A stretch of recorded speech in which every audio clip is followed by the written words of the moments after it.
Lamatalungva. It's a beautiful day today. This is Lee Gaseoma, the traditional cultural liaison with AIVRS at NAU Flagstaff, Arizona. At this time, I would like Marty with the AT3 Center to provide the introduction for the state representatives. Marty?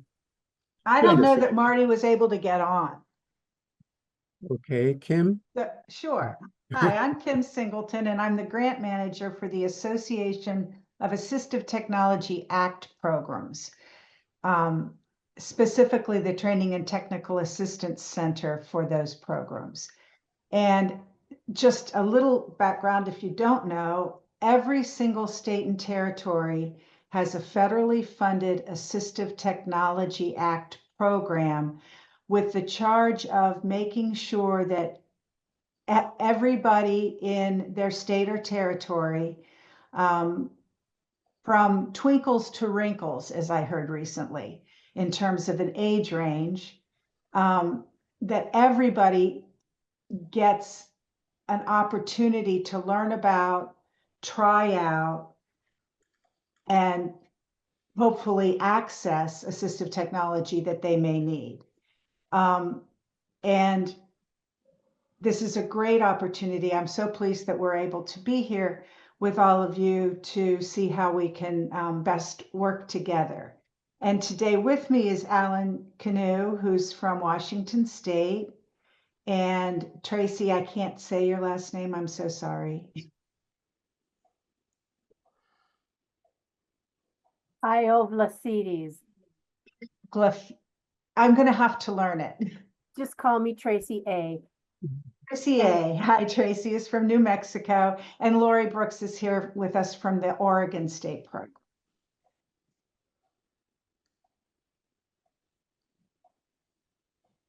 And I believe Marty was supposed to do. I believe I'm up first, so I'll just go ahead and start. So each of the three state representatives will give an overview of their programs for the group. And so good morning, everyone. Again, I'm Alan Canoe. I'm the director for the Washington Assistive Technology Act program, or WATAP. We are located at the University of Washington, the Seattle campus. And we have been around since 1994, and we're relatively small. So we have about a total of 5 full-time equivalent staff. That includes 2 assistive technology specialists, and we have 1 assistive technology technician, and then program support, and then myself. We have several state partners throughout the state, and I should say that we run most of our programs centrally. And I'll talk about what we do with partners in just a moment. But centrally, we offer both device demonstrations and device lending. So device demonstrations is someone can have a demonstration either in our offices in Seattle. We also like to get out into the community at events and provide demonstrations to people who come to those events. We do offer video demonstrations as well for people who can't come to Seattle. And we do try to get out into the community as much as we can. Our device loan program or lending program allows people to borrow technology for up to 3 weeks, and with the opportunity for a 2-week extension if they need that. And they can borrow technology to help either in daily living, for education purposes, or for employment purposes. And we do have a small fee that we charge to help cover our shipping costs and some insurance costs. But we have arrangements with several entities, including the Division of Vocational Rehabilitation, who provide to be able to provide those for free for their clients, and that includes the Tribal VR program in Washington State. We offer several state financing programs. These programs either provide technology for free or for other opportunities to help lower costs or to make things affordable. So we work with the Northwest Access Fund, who is our state alternative financing organization, and they have loans for assistive technology up to 60,000. 60,000 will cover things such as modified vehicle or home modifications. The terms are up to 10 years for those two types of loans and at a 5% interest rate.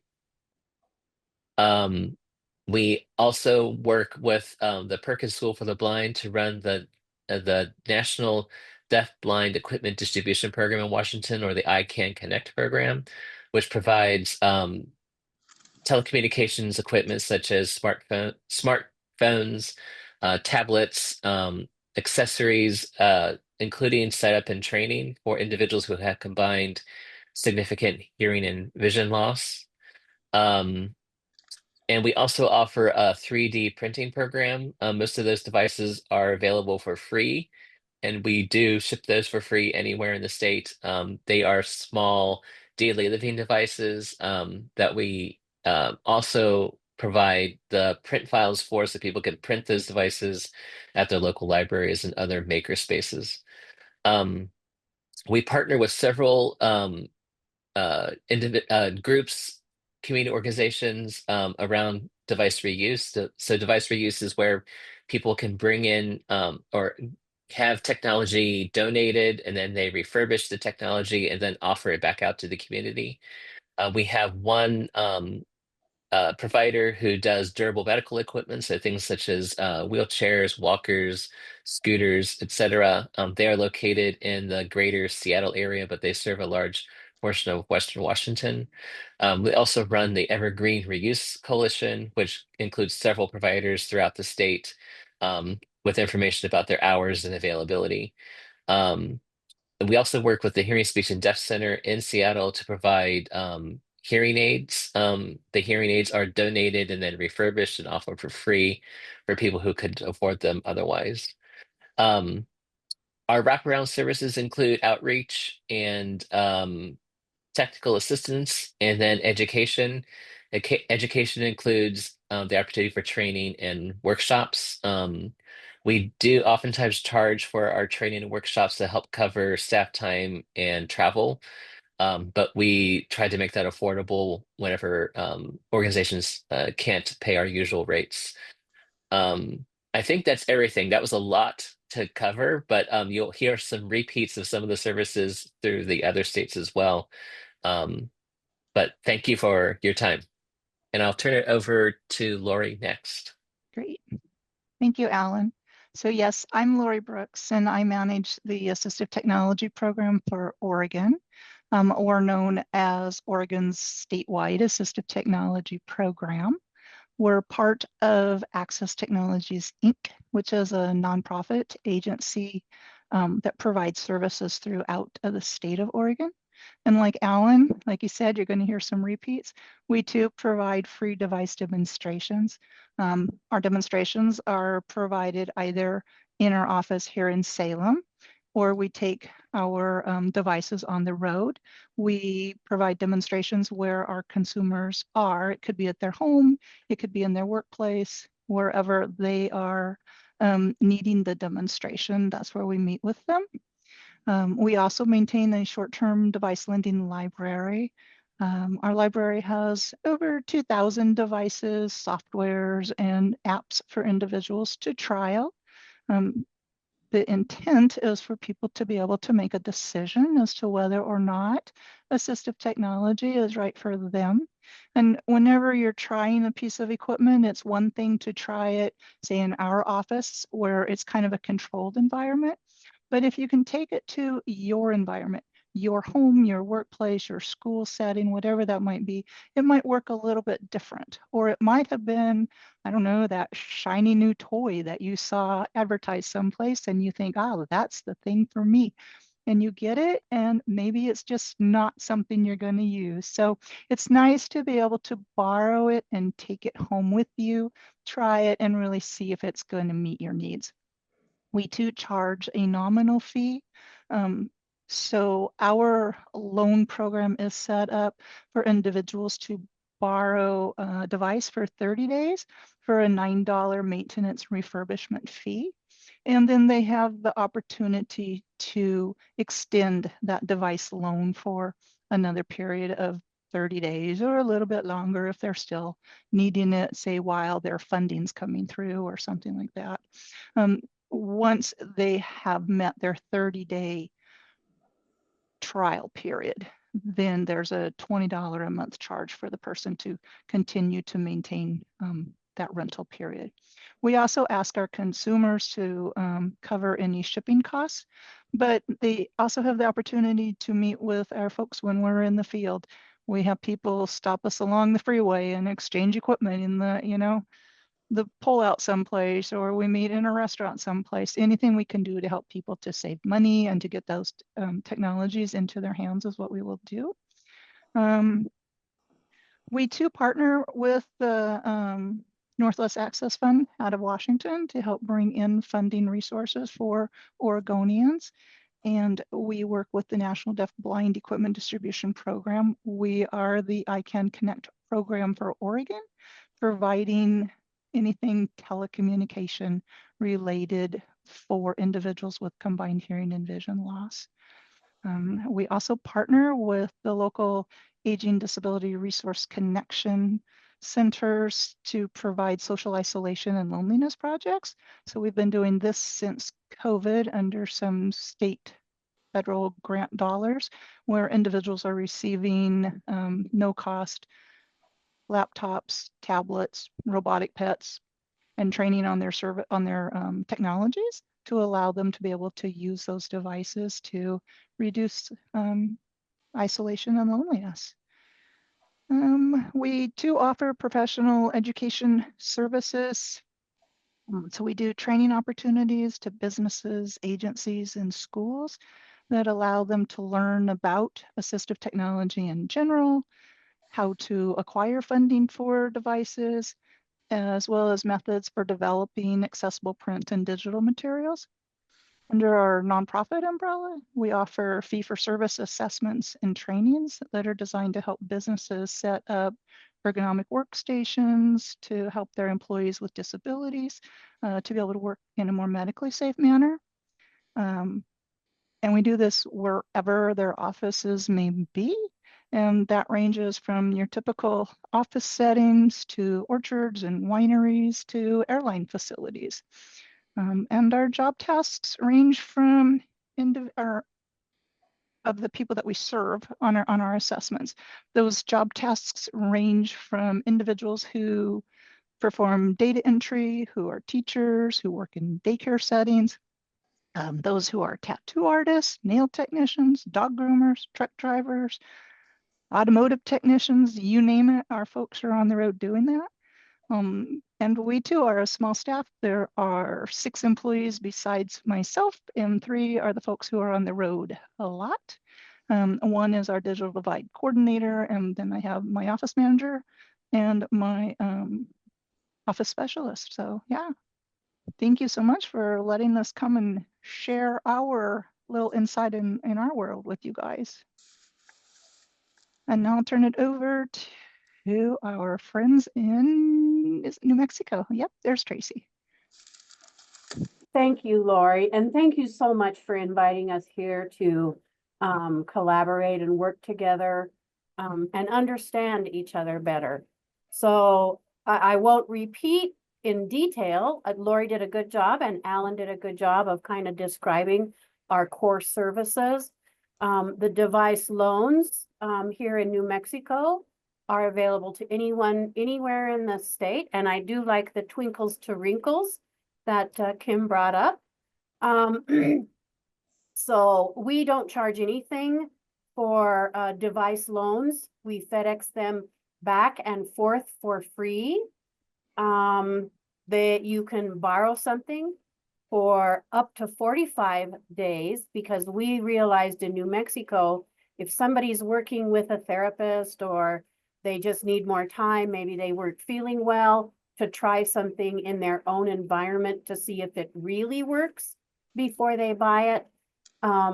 So, you know, we have a little bit longer, but if somebody's done, they can return it. We do the device demonstrations. If we do them here live in the office, some can be done over a Zoom. If that is entertained or liked as a method, not all things can be compared and contrasted. If your issue for whatever your challenge is say vision, you couldn't look at several different devices to meet that need, then we would go to you to provide that device demonstration. The preferred way is for people to get their hands on all the devices to see which one may work the best for them, and then they borrow it. We do have a partner for financial loans when there is no other options to purchase some assistive technology. Maybe it's not covered by insurance or not approved through the VR program. We will work with you and help you get whatever it is for that education or employment need with VR. We also have reused equipment. We have durable medical equipment, and that's mostly housed in the center of our state, which is in Albuquerque. But we will find creative ways to get items out to people: a hospital bed, a regular wheelchair, a rollator, motorized wheelchair when they're available. It's all on donation. So we work all together to try to get those things out to people. We also do training. We we have a large conference that we hold in Albuquerque that we provide continuing education units for many disciplines, OTs, PTs, SLPs, but we'll also do what we call hands-on workshops of AT, how ATs within the state, and we're very happy to come and do just a presentation with assistive technology for anyone in the state. And definitely here in New Mexico, we're blessed with 3 121 programs: the Laguna Acoma Connections, the Navajo Nation, which is a large part in their VR is a large part in New Mexico, but also Arizona. And the Hemis Pueblo has a VR. So we're open to work with anybody. I'll quickly say in my last minute that we have a contract with our state VR program to provide our free services, device demonstrations, the 4 I mentioned, and as well as trainings on specific assistive technology, but to also do assistive technology official evaluations where a trained professional can come out if it's a complex situation, whether it's a child or whether it's an older person who has maybe had a life event that changed many aspects to their functioning. We can come to you, look at what are your abilities and what are your challenges and what are the possible things to do it. And then that can be a document that you can provide to VR or to other people, you know, saying these are the actual tools that we need. And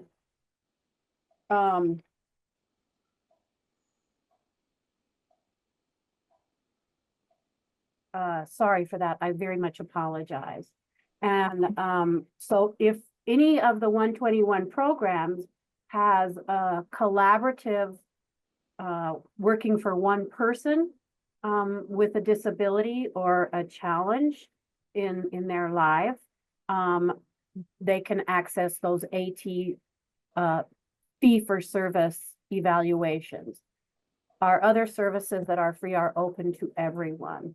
And we also are partnered with AIVRS, which I think can be very applicable in our tribal lands, that any farmer or rancher who has a challenge will help do an assessment on the farm so that they can continue, farming and producing goods. And that is applicable for their family members too, because we all know that farmers, it's a family business. And I'll kind of stop with that. And I welcome any questions and want to work with all of you. Thank you very much.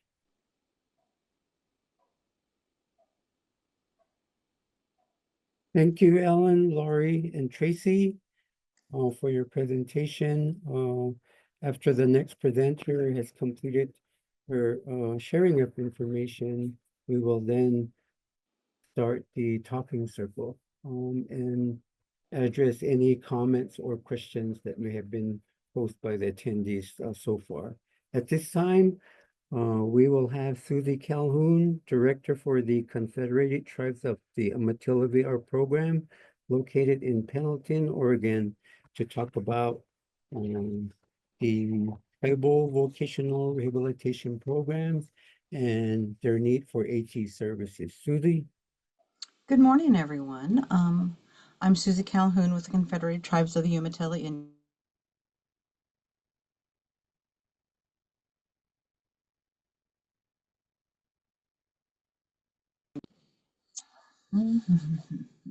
Susie, you went on mute for a minute. How about now? Are we good? You're okay now. Okay. Good morning, everyone from the great state of Eastern Oregon.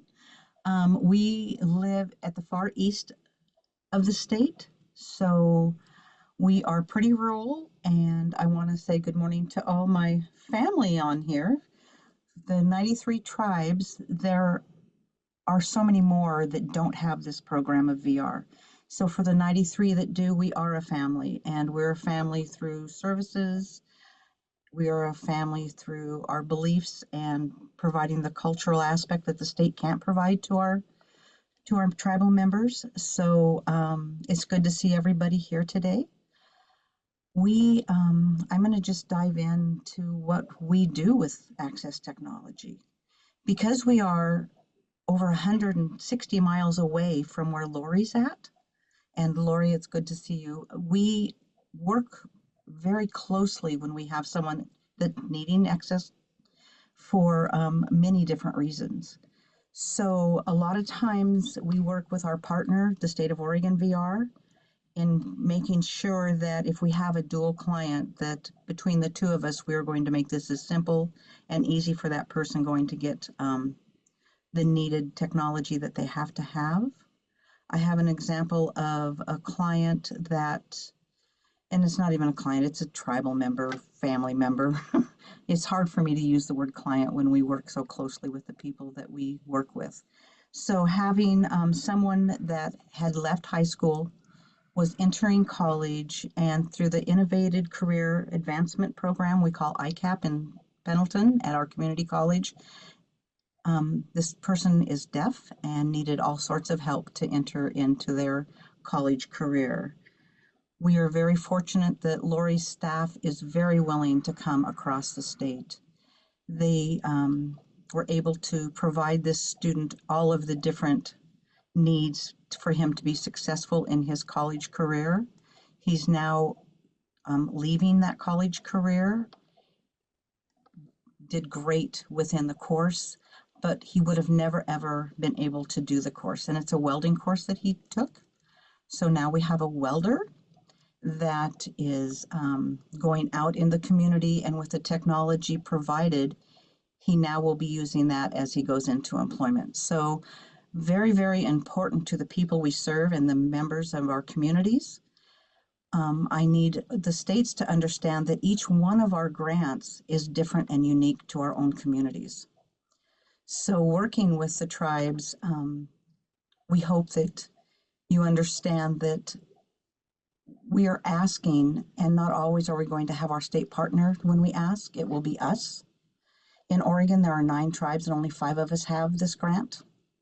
So making sure that we get that out to our other community members and tribes that don't have this grant, where they can get this information is really important to all of you that supply this, to have that hands-on with the tribes that may not have a VR grant.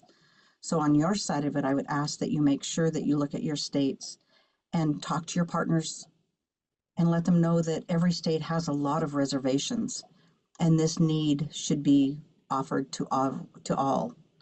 So I just think that when we ask, as Lori said, her folks will meet us anywhere. I mean, Brian will be on the road. He's a member of our state rehab council, so he's meeting with other partners. I've met Lori, 10 years ago, 11 years ago.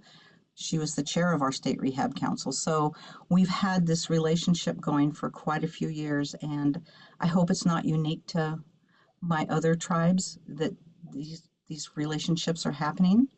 I hope that they're really talking with ATAP and with whoever provides that in their state. I don't think that I have a lot more to say except it works. It's a benefit to that person that we're serving, and I appreciate the partnership that I have in the state of Oregon. Thank you. Thank you, Susie, for providing information regarding the needs of the tribal members with disability in regards to AT services. At this time, Jamie, can you review and share any comments or questions posted on the chat? Sure, I'll be glad to. I just wanted to add that AIVRS partners with Arizona Assistive Technology. ASTAP is the name of their center. And we've discussed with them a lot of technology, assistive technology that's available if you work with individuals that are blind or with low or no vision. Some of the AT that they have available. Also, if you work with individuals with cognitive or learning development disabilities, that's also a good resource maybe to work with your AT center in your state. Also with deaf or hard of hearing. If you have a case with individuals with that particular disability, there are many options as far as AT, what they call low technology, and then things that are what is considered higher, I believe, levels of technology. And then also for other reasons, if you work with individuals that have mobility issues, or maybe even need like adaptive driving help, things like that. You know, a lot of times we aren't really sure what AT is and how to provide that. And that's why it's so important to develop these relationships with your state AT center. And that's why we've got folks on here talking about it today. But anyway, just wanted to add that. Going back up to the questions, okay, the first thing I saw that caught my eye is somebody said something about robotic pets. And so is it Lori with Oregon? Yes. Or who was it? Somebody was talking about it Yeah. and we were just curious. Yes, so yes, we do have a little kennel going back here in one of the other offices. We're working with two different state agencies. So the ADRC, which is Aging Disability Resource Connections, with their social isolation and loneliness project. And then we're also working with the long-term support services folks. And so both entities have grant funds through the end of March to allow them to provide robotic pets to individuals who could benefit from it. So for the long-term support services, it's probably the easier one to describe. These individuals might request a dog or a cat that has sensors on them. So for the dog, if you pet his ears, you know, he might move his head, bark, whine. He will open his mouth, his eyes move. everything to help that person just get a little sense of comfort. Care providers have found that if an individual is not wanting to be relaxed and to take a bath, they can tell them, well, you know, after the bath, we could play with Charlie or whatever they've named their pet. And it really has helped a lot of people in that sense. And then with our other project, it's very much the same way. It's just that they might not have a care provider in their home. They could just simply be lonely. We had an individual in our first project who requested a yellow lab puppy, and he lives in a very small home, and he would set the dog up on the counter there in his bedroom. And when he would get up at night and so walk to the restroom, the dog would catch his movement and then he would bark at him. And he was like, oh, it's like there's somebody in the home with me, you know? So that's how the pets have really helped individuals. I put the link up there. We purchase ours from the Mind Care store. Yeah, they're a lot of fun. The fun stuff really is we always tell everybody that we call who's inquired about them. They, you know, they don't eat. You don't take them for a walk, but that also means, you know, they don't go fetch the ball. They don't pick up the newspaper and that kind of stuff. And so 99% of the people were great when they got their pets in the first go around. A couple of them was like, well, gosh, if it would only, you know, chase a ball. And we're like, oh, thought we told you that. But so it came back, got a new home later, and all is well. So yeah, the pets are a lot of fun. Thanks, Lori. Boy, that's interesting, isn't it? Mhm. These robotic, okay, I had to go out there to YouTube and look at some of these robotic dogs. Amazing the things that they can do, especially for the visually impaired. It's basically a robotic guide dog, right?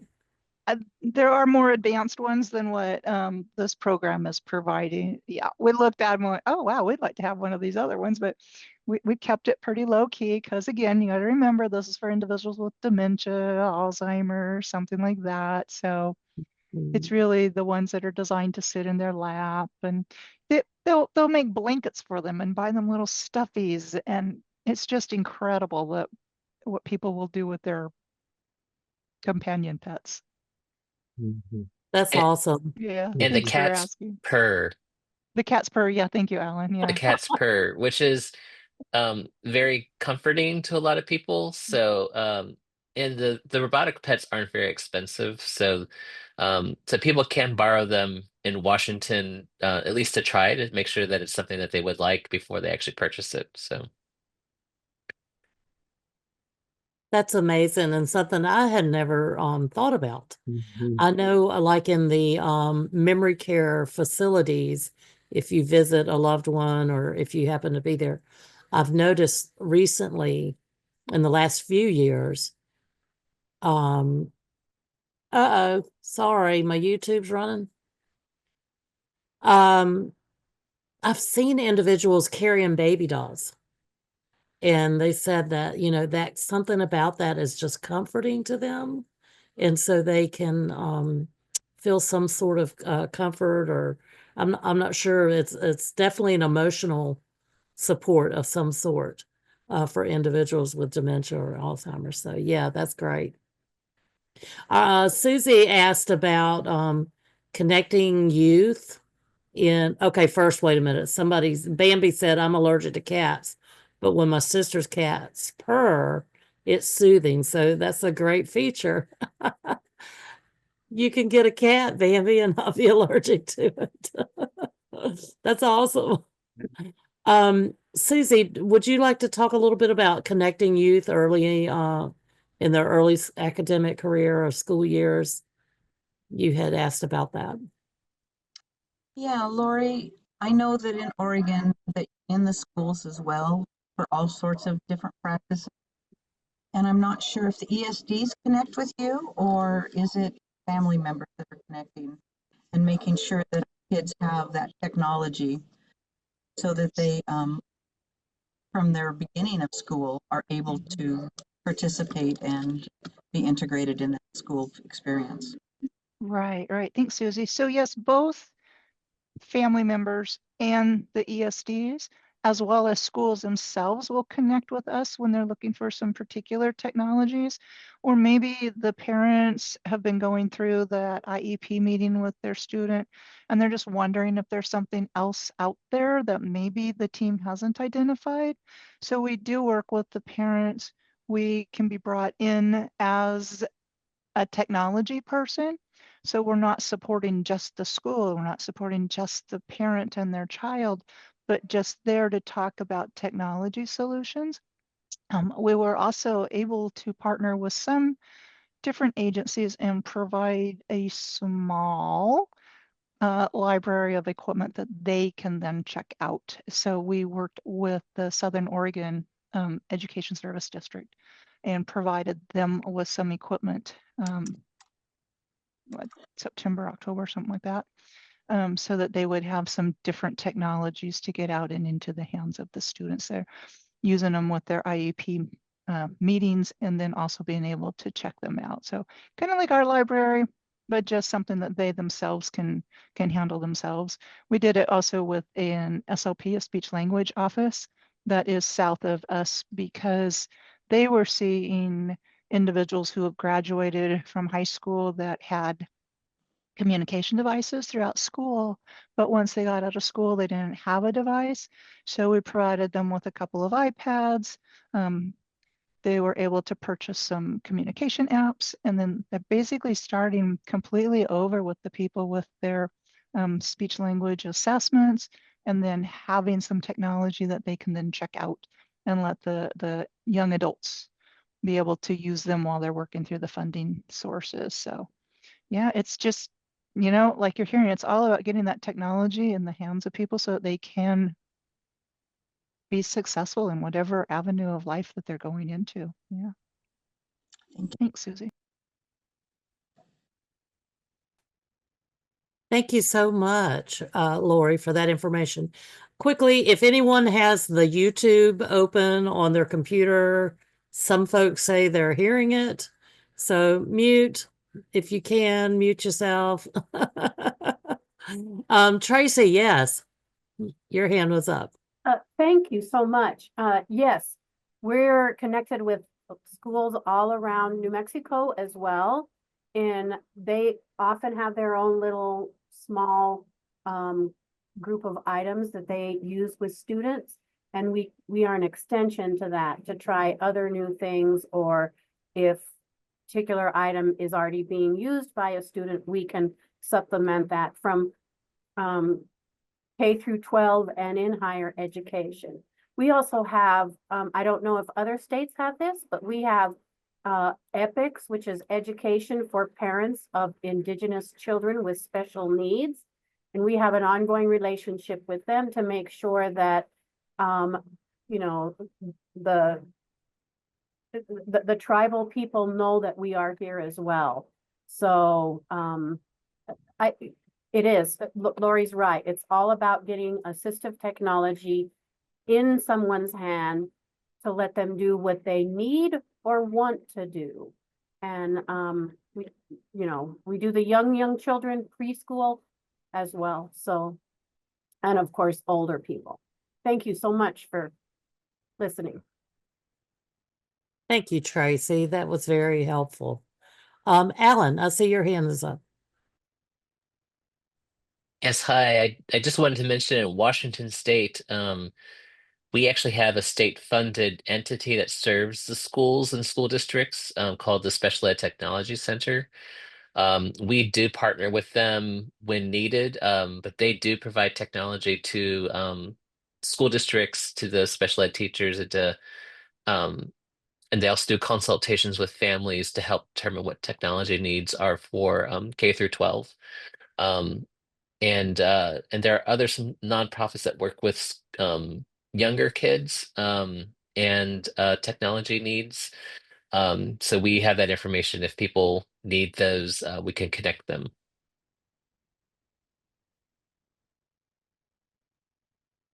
Yeah, that's great, Alan. Thank you for informing us of how to make those connections. And I think really that's what's important, right? That's kind of the whole premise behind everything we're talking about today is making those connections, figuring out who can I call, talk to, get some advice or information that might help me work with this individual that for whatever reason may be in the need of assistive technology. Partnering with our state partners is really how, because let's face it, over in Tribal VR, we don't have as much funding. And we don't have the way to pay for a lot of these particular items or things that are needed. And so if we can partner with DVR and with our AT centers, this is a way to kind of overcome the ability to help individuals that really do need this type of assistive technology. Anyone want to comment on how you might work with someone or partner with another agency, what that looks like in your day-to-day provision of VR services?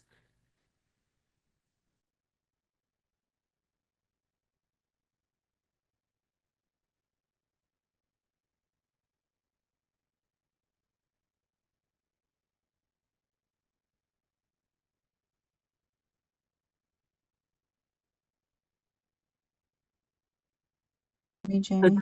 Yes, go ahead, Susie.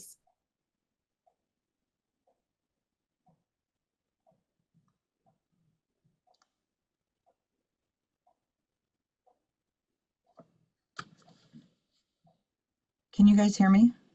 Yes, we Yeah, can. okay. In this part of the state, because we're a third of the state in the great state of Eastern Oregon, we partner when we have someone come in and we see that there's a need for the technology.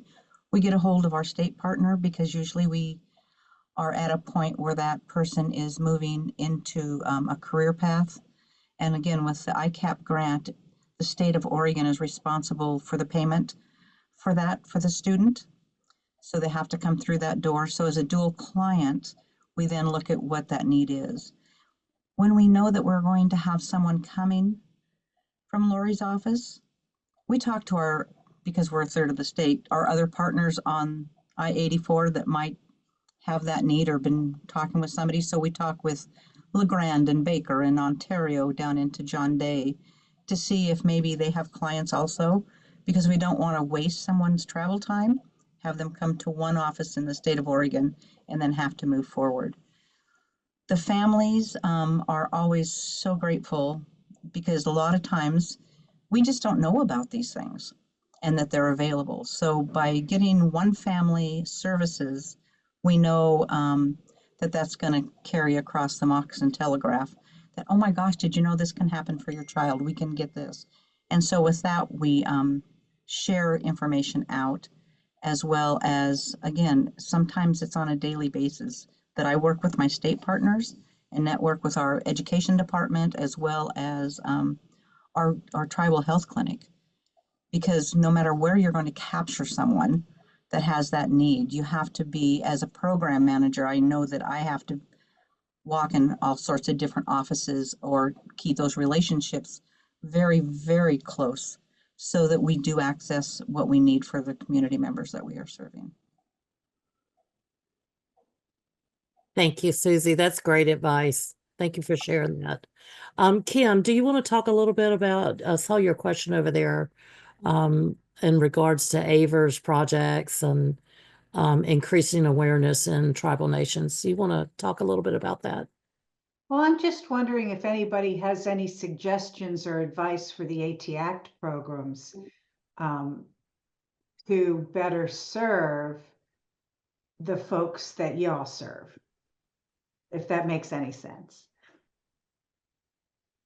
Like, is there things we could be doing better or differently, or should we always just be there waiting for you to reach out to us, and that's fine? I just thought I'd ask. Yeah, great question. Bambi, you have a response to that? I would like to know for my state. So this has prompted me to want to do some research when we get off this webinar so that I can go ahead, well, talking circle. excuse me, so that I can go ahead and figure out who does it for Nevada, and I can figure out how we can better connect with them, or at least I can reach out to them. Hey, we're a tribal VR program. We do serve all of Clark County in Nevada, which is more than 3 cities. So I think that is very important question. I'm glad you asked it, and it did cause me to kind of think about, hey, for my program, what can I do, that we haven't tried, that we don't know yet. And I was unaware that every state had a version of this. So thank you. Thanks, Bambi. So this may be a good time. Dr. Gaseoma, I think, is going to share with you all a resource, a tool that was developed in partnership with the ATAP, AT3 group and with AIVRS. And Kim, I see you put the link over there. So that link in the chat that Kim put there, you can go there to that link, and there's also more information about it in the tool that Dr. Gaseoma is going to share with you. But you can look up your program or your AT3 center in your state and get contact information of, who to talk to, how to contact them, email them, call them, and say, hey, can we have a conversation about how do I access resources or AT in this state, and how can we partner together? Ramona. Oh, okay. Go ahead, Ramona, and share with us what you put in the chat.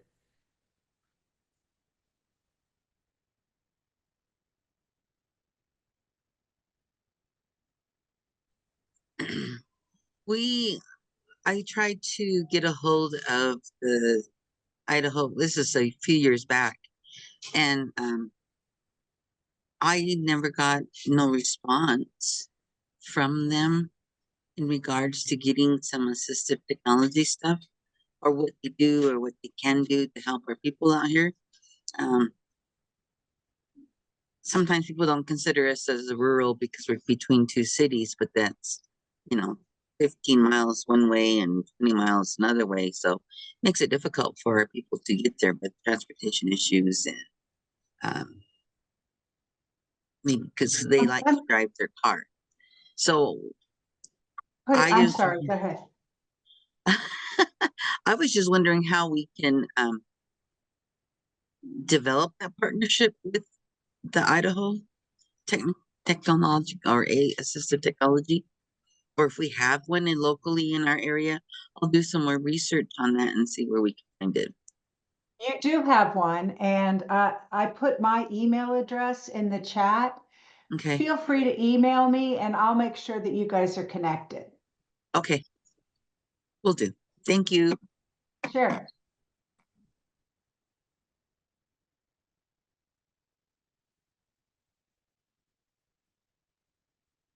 Before Dr. Gaseoma shares the tool with you guys, I think Miles is going to post a poll. And if you guys could answer this poll, it would give us a little more feedback on, was today's webinar helpful? Did you get enough information? If not, what could we do to help you get more information that you need? And while folks are completing that poll, I want to add that Kim put her email address over in the chat. Kim, was that for Ramona? So that you can. Well, anybody can have my email address. Okay. I wasn't sure if you were trying to help her get information about Idaho. Yeah, I was, and I asked Ramona to email me, but okay, anybody can email me. And Susie, you're having trouble with your speakers, I see.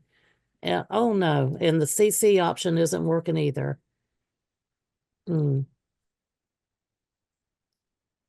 Miles, while we're waiting on the survey, can you put up the AT3 flyer, please? Yeah, I will need to find that, Lee, but sure, I can look for that. Okay, thank you. I just want to remind everyone that today's Talking Circle, there'll be a link to it on our website. So I'm going to put that in the chat for Susie. if you want to go back and view it later.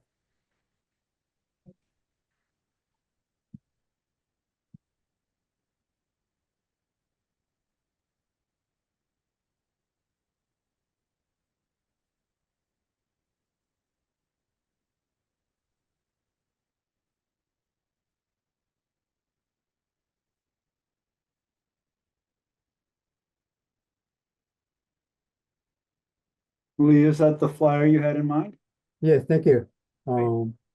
Let's give the folks a couple more minutes to complete the survey, then Kim and I can review the flyer.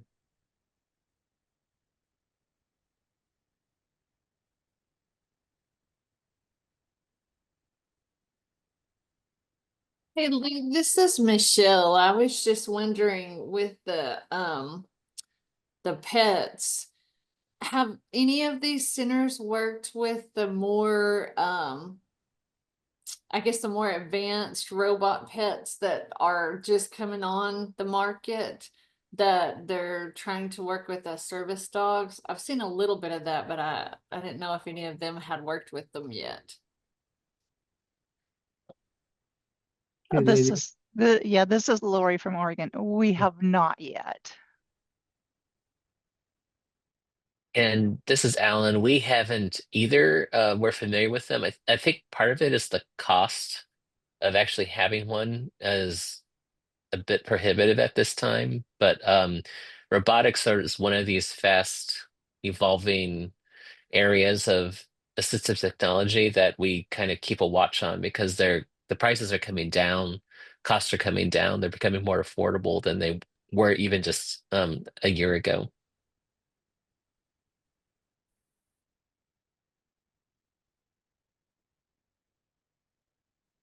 One more thing, as far as like chat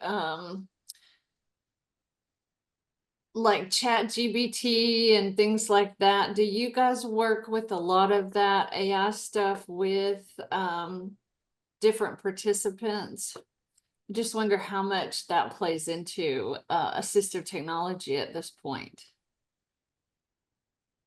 Actually, it's always played a part in assistive technology. When you think about text to speech or speech to text, that is actually a use of artificial intelligence. It was an early use of it.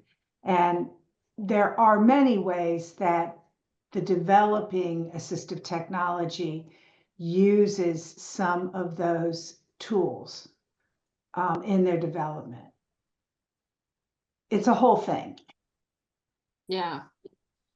Well, that's cool. I know with the survey, I guess that's some of the things I would be really interested in is kind of hearing about some of the, and I know that wasn't really what this training was designed to do, but like maybe in the future, hearing about some of the newer technologies that you guys are working with that, you know, we can talk to our participants about as far as how you guys can interact with the travel VR programs. I think that would be great because we don't always know as much about the new technologies as you guys do, and it would be very helpful for some of our clients to for us to know about it so that we can share it with our clients.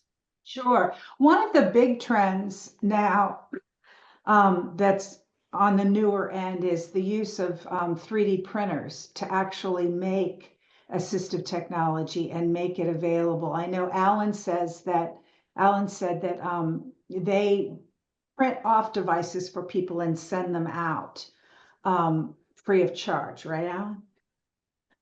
And when I was the Yes. director of the Pennsylvania program, we do that too. And even just understanding how a 3D printer can create a lot of gadgets for people.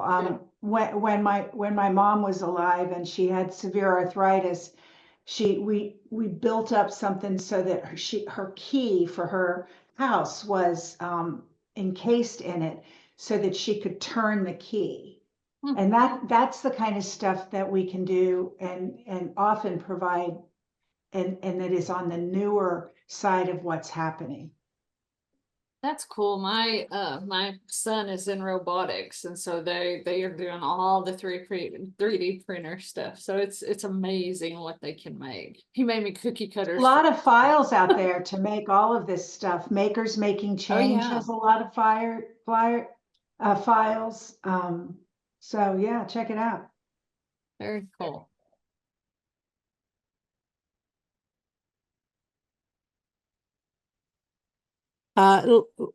Thanks so much, Michelle, for that question. And thank you guys at the state centers for answering these questions, because these are things that we really just don't know. And it's so great to get on here and talk with you guys to get a better understanding of what partnering with you for AT equipment and services and what that looks like.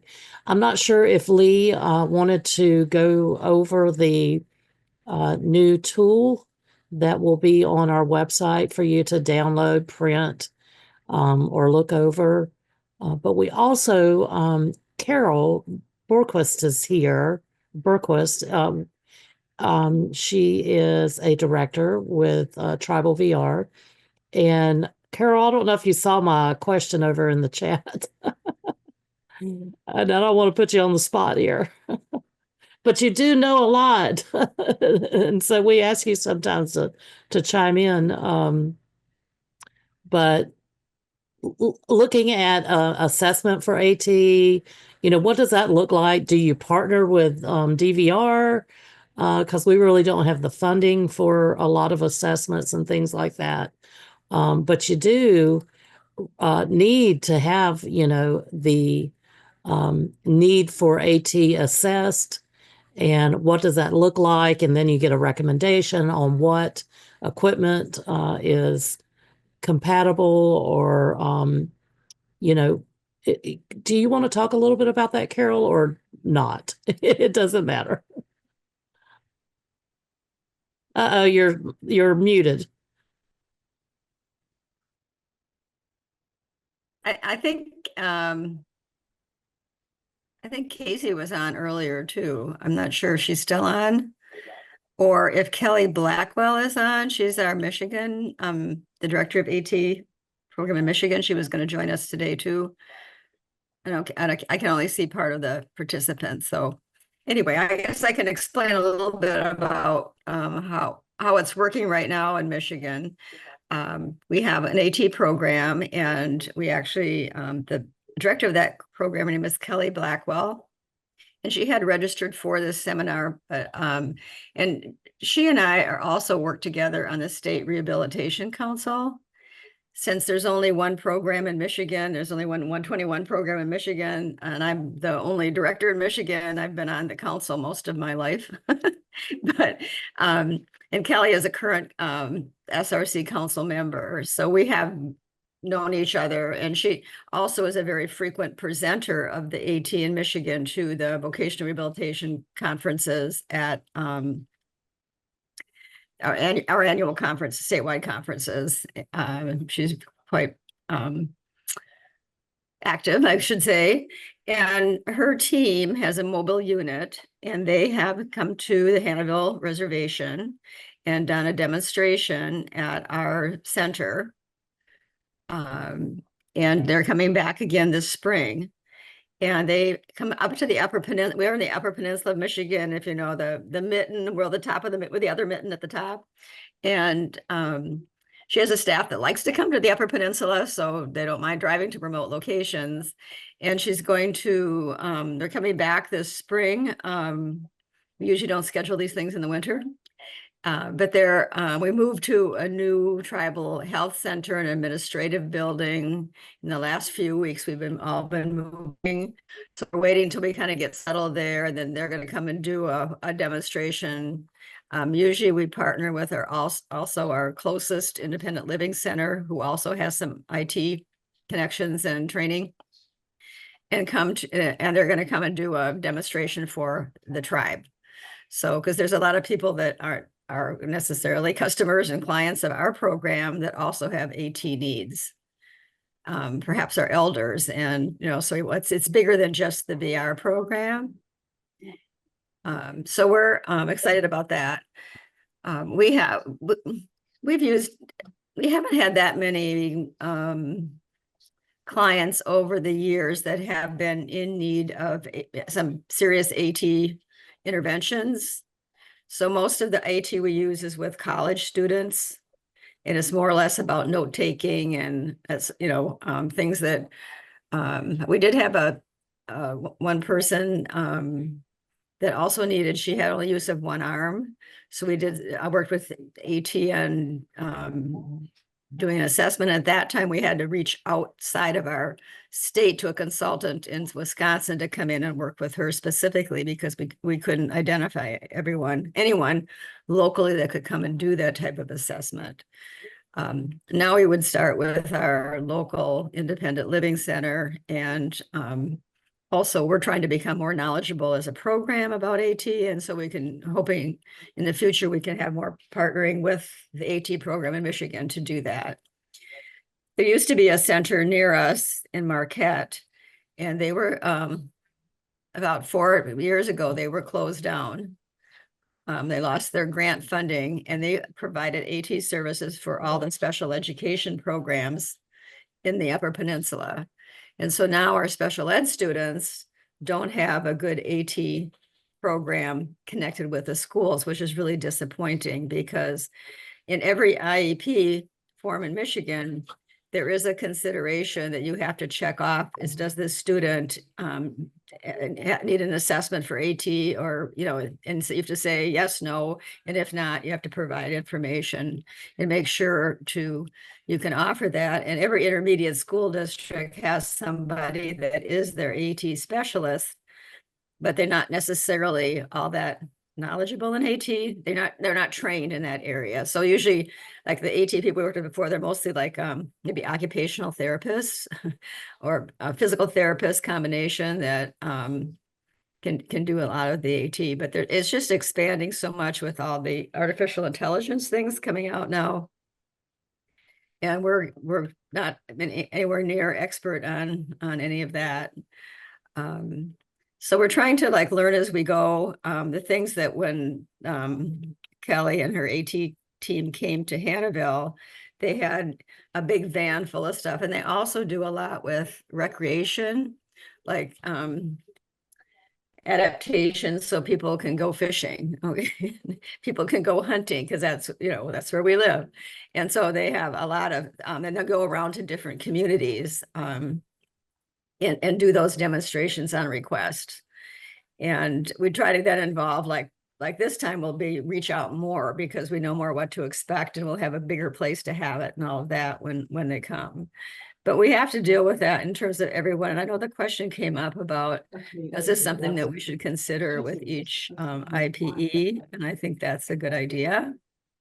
And I'm all into working with anybody to find out more about how we can do AT assessments. We do, at this time, do not have a form or something that we use. And Casey Koster is our kind of lead counselor, and she works with all the college students. And as I've mentioned, that's the group that we've used the AT the most with. And so she's, she does that routinely. We partner, we have like 26 shared customers with Michigan Rehab Services, and we partner with their counselor too. But again, she's not expert in AT either. So we really are looking to find that expertise within our AT center. And I know the independent living centers in Michigan, and there's only one that serves the entire Upper Peninsula. They are working to increase their the quality of the services they can provide for AT as well. But Kelly they can get the devices for people to try out and do demonstrations, like kind of different types of wheelchairs or bicycles or kayaks and all that kind of adaptation. And they can use resources from the National Center to also at least get things that they can show people what it looks like, what it demonstrate, how it works and that sort of thing. But it's not having all of that richness of AT at your fingertips that you can actually do hands-on work with people with it. And I think that's going to be our challenge because we're all in pretty much remote areas. Some years ago,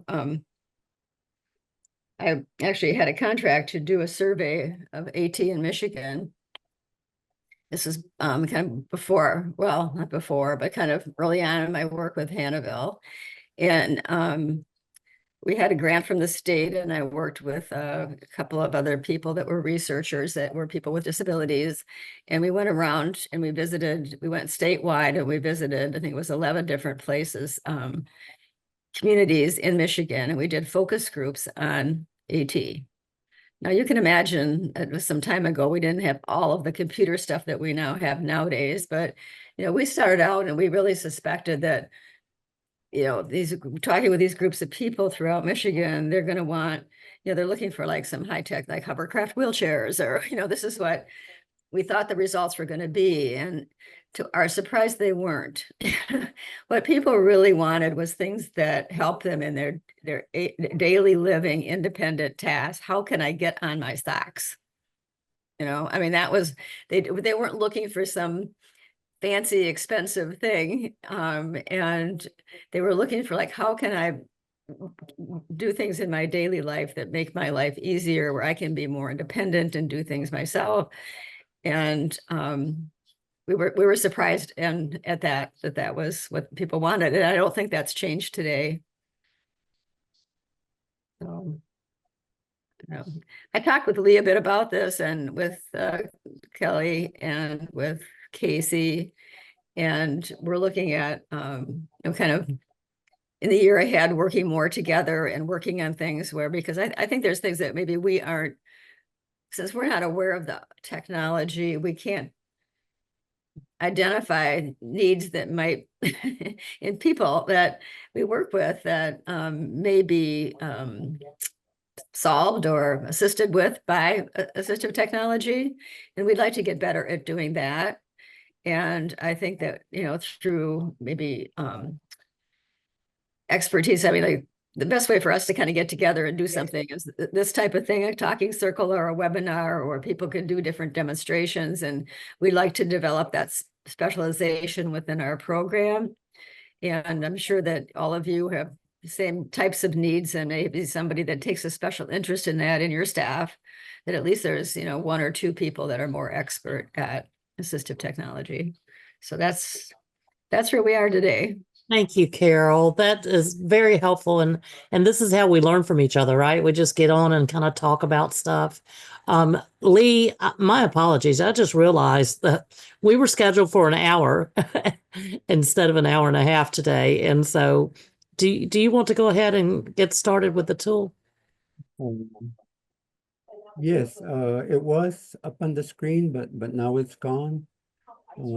But I do want to inform everyone that's on today's talking circle that last week, Friday, the AT and AIVRTech flyer was part of the AIVRTech weekly update. It's now up on the screen again.